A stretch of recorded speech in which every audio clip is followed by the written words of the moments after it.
ละฟังเสียงเขาปากลาบเสียงเขียงกองสนันละหัวใจผมมันสั่นโอ้น้อมืออื่นเศร้าเขาสิเข้าดอกสู่ควัน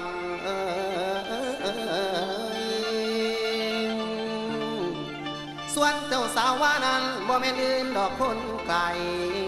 คือน้องเมียผมเองอีพ่ออุกใจเด้โอ้ยเด้นอเหลือแห้งเป่าแรงง่ายทุกเศร้าคำหมดแดงเอ้ยเลยชอบจำต้องแม่นคมใจเหลือแห้งมากแต่บ่ได้ผู้ใดอื่นเข้ามาเอาได้แต่เมาและทางผมถูกกระทงน้อใจนี้